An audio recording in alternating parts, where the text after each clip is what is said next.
VIP industries, वैसे तो हम सब इस कंपनी के बारे में जानते हैं, देश में ऑर्गेनाइज लगेज इंडस्ट्री में नंबर 1 है, पसंदीदा ब्रांड है, वेल नोन ब्रांड है लगेज में। कई सारी कैटेगरीज में ये मौजूद है।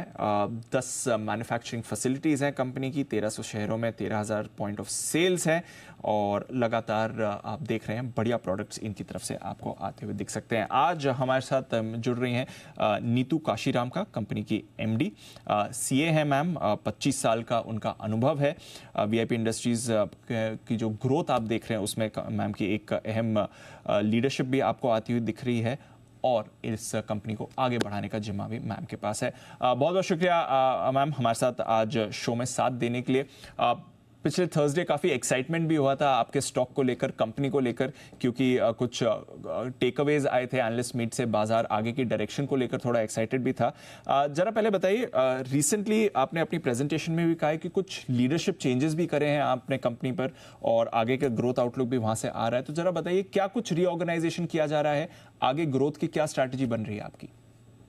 तो हमने 50% ऑफ मेरी जो टीम है उसको मैंने रीशफल किया है। रीशफल का मतलब है या तो नए लोग लिए हैं या फिर रोल चेंज किया है। फॉर एग्जाम्पल, अगर मार्केटिंग हेड था उसको मैंने सेल्स हेड बना दिया, न्यू मार्केटिंग हेड लेके आई। उसके बाद सप्लाई चेन हेड नया मैंने रिक्रूट किया है, सीएचआरओ नया है। सो इस तरह से 50% मेरी टीम अब नई है। सो ये एक बड़ी चीज की। और ग्रोथ के लिए मैंने 45 डेज जो मेरे स्टार्टिंग के थे जब मैं एमडी बनी, तो मैंने 20 मार्केट्स विजिट किए और वहां से पता चला, मतलब मैंने ये देखने गई कि क्या प्रॉब्लम है वीआईपी को, why VIP is losing share. और मैंने ये रियलाइज किया कि हमारे प्रोडक्ट्स आज के टाइम के हिसाब से रेलेवेंट नहीं है। सो उस पर काफी कुछ काम किया। जिस तरह अभी हम बात कर रहे हैं, 27 नया कलेक्शन मेरा आ रहा है और कुछ लॉन्च हो चुके हैं और कुछ अभी इन अ वीक्स टाइम लॉन्च हो जाएंगे। और दूसरा है कि मैं प्रीमियम पे ज्यादा फोकस कर रही हूँ। प्रीमियम बोलेंगे तो we have 4 brands in luggage, जैसे कि एरिस्टोक्रेट है जो लोअर एंड है, तो उसमें भी मेरी प्राइस अप होगी। स्काई बैग और वीआईपी में भी प्राइस अप होगी और कार्ल्टन जो कि प्रीमियम ब्रांड है उस पे भी ज्यादा फोकस होगा। अभी तक हमारे प्राइस पॉइंट्स 2,000 से लेके 10,000 तक थे, अब वो 2,000 से लेके आपको 18,000 तक मिलेंगे। सो ग्रोथ के लिए ये मेरी गोइंग फॉरवर्ड स्ट्रैटेजी। तो मैम, जो मैं समझ पा रहा हूं, जो लोअर एंड पे प्राइस पॉइंट था वो अभी भी कंसिस्टेंट रहेगा, बट हायर एंड पर और ज्यादा प्रीमियमाइजेशन की कोशिश कर रहे हैं, क्या ये समझना सही है? हाँ, ये सही है। और लोअर एंड पे जो ब्रांड है उसमें भी, सो आप एरिस्टोक्रेट में देखेंगे तो हमारा अगर एंड पहले 3,000 पे हो जा रहा था तो वो वहां पे भी ऊपर जाएगा। सो हर ब्रांड में प्राइस पॉइंट्स ऊपर जाएंगे। बिल्कुल। आपने भी कहा कि मार्केट शेयर लॉस एक कंसर्न रहा है और इसको देखते हुए अब आप ये नई स्ट्रैटेजी लेकर आ रहे हैं, तो फिलहाल अब मार्केट शेयर कितना है आपका, आपके नियरेस्ट कंपेटिटर से, एंड ऑफ कोर्स आगे क्या प्लान्स हैं, कितना शेयर आपको लगता है कि इस स्ट्रैटेजी से आप क्रॉल बैक कर पाएंगे? तो अभी हमारा मार्केट शेयर 37 है। ये मार्केट शेयर 3 लार्ज कंपनीज का मार्केट शेयर है और इन अ ईयर्स टाइम ये नई स्ट्रेटेजी से आई एम कॉन्फिडेंट कि हम 40 पहुंच जाएंगे। सो बाय FY25 एंड मैं चाहती हूं कि हमारा मार्केट शेयर 40 पहुंच जाए और उसके बाद नेक्स्ट 2-3 इयर्स में we continue and do more and more things, जिससे कि ये मार्केट शेयर और मैं आगे लेकर जा सकूं। और विद इन प्रीमियम कैटेगरी भी आपके पास ब्रेकअप होगा कि अगर आप मास मार्केट देख लें और प्रीमियम देख लें तो वहां पर क्या शेयर है, और आपके इंटरनल जो रेवेन्यू ब्रेकअप है उसमें भी प्रीमियम कैटेगरी से इस समय कितना रेवेन्यू आपके लिए आ रहा है? तो अभी हमारा प्रीमियम कैटेगरी से 60% रेवेन्यू आता है एंड गोइंग फॉरवर्ड मेरा एम्बिशन है कि वो 70 हो जाए। या मैम, इसका मार्जिन्स पर भी फिर असर पड़ेगा, किस तरह के आप मार्जिन्स आगे के लिए टारगेट कर रही हैं? सो ओवरऑल मार्जिन जो अभी 9% है, FY25 में मैं 14 से 15% टारगेट कर रही हूँ और 3 साल में 18 से 20।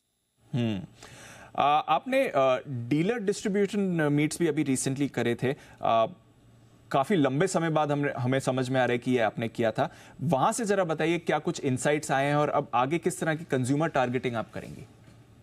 तो मैंने 2 डिस्ट्रीब्यूटर मीट की इन 7 महीनों में। तो मुझे अब ये पोजीशन लेके 7 महीने हुए हैं। एक मीट मैंने 15 दिन में ही की थी और दूसरी मार्च के फर्स्ट वीक में की थी। और पर्पस ये था कि 5 साल से हम अपने कस्टमर से नहीं मिले हैं, तो मैं चाहती थी कि ये कनेक्ट बने और मैंने उसकी शुरुआत की है। कुछ जो डीलर डिस्ट्रीब्यूटर हैं वो वीआईपी से 40-45 साल से जुड़े हुए हैं, 2 या 3 जनरेशन हो गई है, तो उन्हें भी थोड़ा अच्छा नहीं लग रहा था कि हम नहीं मिल रहे उनसे। तो फर्स्ट मीटिंग में भी वो पॉजिटिवनेस आई, यस। पहली वाली मीटिंग में बहुत सारे नेगेटिव भी आए कि ये प्रॉब्लम है, वो प्रॉब्लम है, बट मेरे लिए अच्छा हुआ कि एटलीस्ट मुझे कस्टमर से पता चल रहा है कि प्रॉब्लम्स क्या है, तो मैं मुझे सॉल्व कर सकती हूँ। सो आई थिंक वो मुझे बहुत हेल्पफुल रहा। आज अगर आप देखें सेकेंड मीट में वो बहुत ही ज्यादा खुश होके गए, क्योंकि उन्होंने जो फर्स्ट मीटिंग में मुझे बताई थी कि वीआईपी में क्या क्या खामियां हैं, वो मैंने कुछ हद तक सॉल्व की है। सब कुछ एक साथ सॉल्व नहीं हो सकता, बट आई थिंक जर्नी उन्हें दिख रही है, तो इसलिए वो खुश हैं। और अब मैं मेरे प्रीमियम जो क्लब एक बनाया है 25 टॉप कस्टमर्स का, उनसे मैं हर क्वार्टर मिलूंगी, तो मुझे पता चलेगा कि मेरी टीम इम्प्रूवमेंट कर रही है, वो कहाँ तक उनके पास जा रहा है और हमें और क्या इम्प्रूवमेंट करने की जरूरत है। तो नए स्टोर्स, नए टच पॉइंट्स या थोड़ा और डिस्ट्रीब्यूशन बढ़ाने का भी प्लान है? डिस्ट्रीब्यूशन बढ़ाएंगे, बट आज हमारा डिस्ट्रीब्यूशन सारे कंपटीशन से सबसे बेस्ट है। आई थिंक पहले मेरा टारगेट होगा कि ये जितना भी डिस्ट्रीब्यूशन मेरा है मैं उसे बेटर करूं। सो अगर मेरी शॉप्स में आज बिजनेस कम हो रहा है, पहले उसको बढ़ाऊं। और इस साल के लिए जो कि FY25 के लिए मेरा फोकस रहेगा कि मैं टॉप 14 सिटीज पे फोकस करूंगी, क्योंकि मेरा प्रीमियमाइजेशन की तरफ फोकस है। उसके लिए मैं पहले लार्ज सिटीज में फोकस करूंगी, जहां भी गैप दिखेगा पहले उसे फिल करना चाहूंगी। अंडरस्टूड। कैपेसिटी बढ़ाने का इस समय कोई प्लान है, या जो 10 यूनिट्स हैं वो काफी है? कोई केपेक्स प्लान आगे के लिए प्लान कर रहे हैं? इमीडिएटली कोई बड़ा केपेक्स प्लान नहीं है, बिकॉज मेरे पास इनफ कैपेसिटी है।